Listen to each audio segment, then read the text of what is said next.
नमस्कार बंधुरा आज के आमी करछि बासंती पोलाव। तो देखे नेब रेसिपिते की निয়েছি। तो बासंती पोलावेर साथे यदि चिकेन थाके बा फुलकपिर रोस्ट थाके तो आरोई जमे जाबे। तो आज के आमी बासंती पोलावेर साथे निয়েছিলাম चिकेन महारानी। तो आपनारा यदि এই রেসিপিটাও চান তাহলে কমেন্টসে অবশ্যই জানাবেন।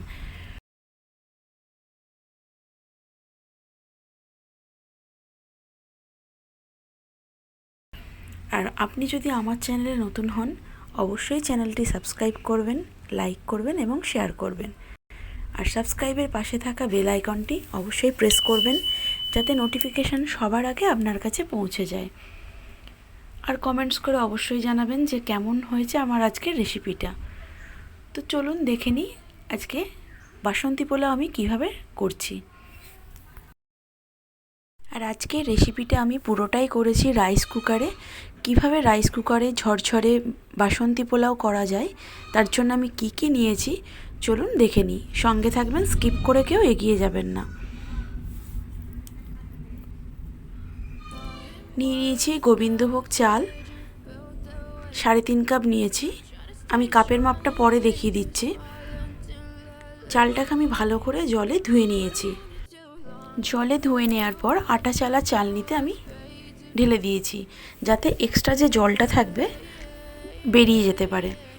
আমি এটা 2 ঘন্টা রেখে দিয়েছি। 2 ঘন্টা পর একটা বাটির মধ্যে আমি নিয়ে নিচ্ছি।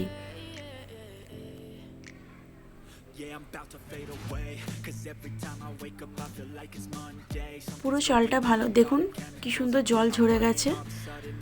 এবার আমি মশলাগুলো চালের সাথে মাখিয়ে নেব। আপনারা যে কোনো বাটির মাপে হোক বা কাপের মাপে হোক আপনারা নিতে পারেন। নিয়ে নিচ্ছি 2 টেবিল চামচ ঘি।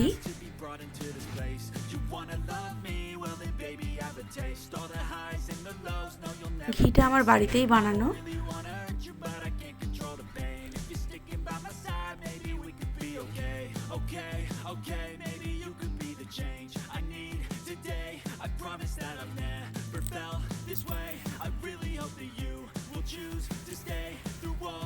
দু টেবিল চামচ ঘি নিয়ে নিয়েছি আমি। এরপর দিয়ে দিচ্ছি স্বাদ মতো লবণ। আমি এখানে ইউজ করেছি 1.5 চামচ হচ্ছে লবণ। এরপর দিয়ে দিচ্ছি হলুদ গুঁড়ো 1/2 চা চামচ। এখন দিচ্ছি গরম মশলা 1/2 টেবিল স্পুন। এরপর দিয়ে দেব আদা বাটা 1 টেবিল চামচ আদা বাটা দিয়ে দিয়েছি।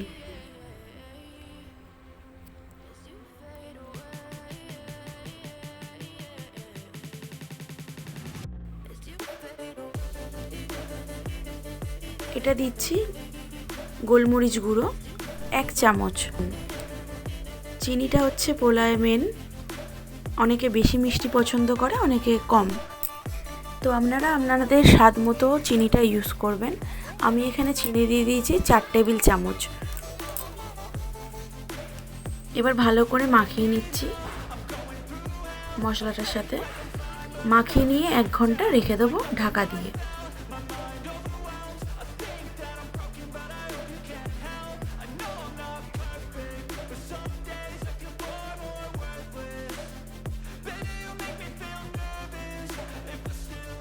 নিয়ে নিয়েছি রাইস কুকার, একটু প্রিহিট করে নিচ্ছি আগে। প্রিহিট করা হয়ে গেছে। আমি দিয়ে দিচ্ছি 1.5 টেবিল স্পুন ঘি।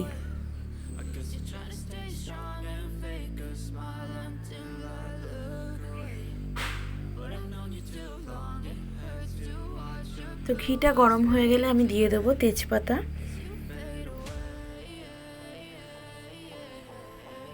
ঘি গরম হয়ে গেছে, দিয়ে দিয়েছি একটা গোটা তেজপাতা আর দিয়েছি 6টা এলাচ, একটু লবঙ্গ আর একটু দারচিনি। এলাচটা লবঙ্গটা একটু থেঁতো করে নিয়েছি।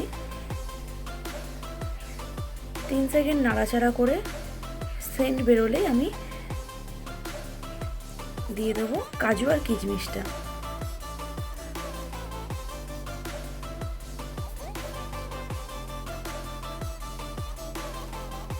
আমার হয়ে গেছে ফোড়নটা। আমি দিয়ে দিচ্ছি কাজু কিশমিশ। কাজু আর কিশমিশটাকে আমি একটু জলে ভিজিয়ে রেখে দিয়েছিলাম 1 ঘন্টা। ভালো করে ভেজে নেব কাজুটা।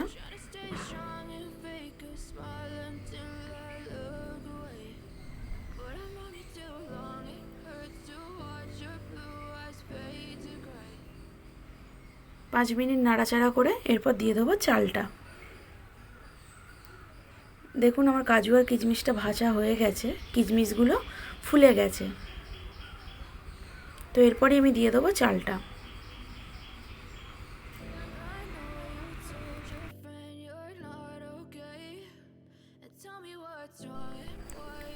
দিয়ে দিচ্ছি চাল। এটাও 5-10 মিনিট ভালো করে নেড়ে চেড়ে ভেজে নিতে হবে চালটাকে আগে।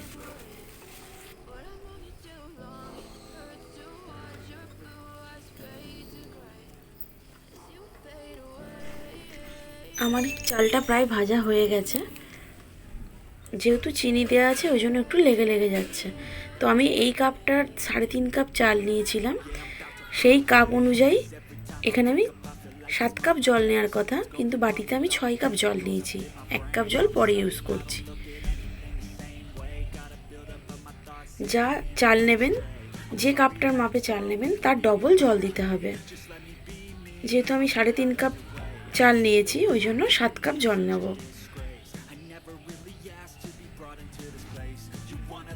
আপনারা 6 কাপ জল নিয়ে 1 কাপ দুধও ইউজ করতে পারেন।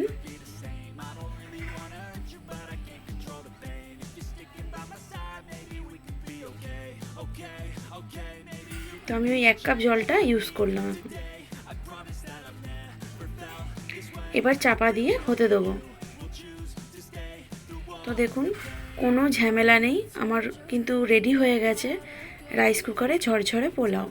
এখন গরম আছে তাই হয় একটু গায়ে লাগা লাগা, এটা ঠান্ডা হয়ে গেলে পুরো ঝরঝরে হয়ে যাবে।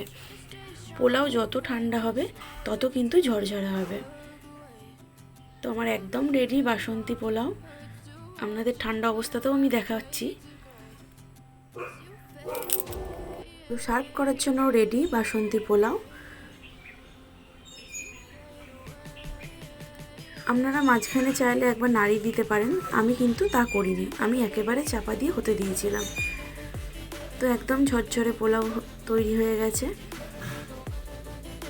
যদি ভিডিওটা আজকের ভালো লাগে, রেসিপিটা ভালো লাগে, অবশ্যই চ্যানেলটি সাবস্ক্রাইব করবেন, লাইক করবেন এবং শেয়ার করবেন। আপনাদের কাছে এটা আমার অনুরোধ রইল। আর পাশে থাকবেন, কমেন্টস করে অবশ্যই জানাবেন কেমন হয়েছে আজকের রেসিপিটা। তো দেখুন এতটাই ঝরঝর হয়েছে যে মানে দেওয়ার সাথে সাথেই থালার মধ্যে ভেঙে গেল। দেখতেই পাচ্ছেন ঝরঝরে হয়েছে।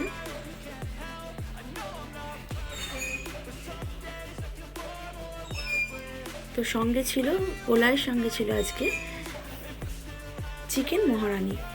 এই রেসিপিটা দেখতে চাইলে অবশ্যই কমেন্টসে জানাবেন। আর আপনারা বাড়িতে অবশ্যই একবার ট্রাই করবেন, খুব সহজ এই রেসিপিটা, আশা করি খুব ভালো লাগবে। আর যদি কিছু ভুল হয়ে থাকে আমার, অবশ্যই নিজের পরিবারের সদস্য ভেবে ক্ষমা করে দেবেন। আবার দেখা হবে আগামী কোনো রেসিপি নিয়ে।